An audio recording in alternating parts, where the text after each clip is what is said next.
Hei vaan kaikille! Tänään opetellaan mangon avaus.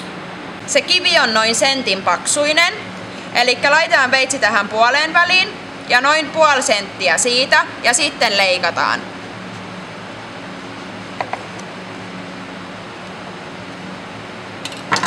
Eli kuten näkyy, niin täällä on vähän näkyy kiveä tosta noin.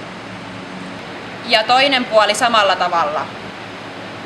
Eli tää mango nyt voi leikata tähän tämmöiset koristekuviot, eli tehdään tämmöiset ristikot, eli tää painetaan tonne kuoreen saakka ja tehdään tämmönen kuvio.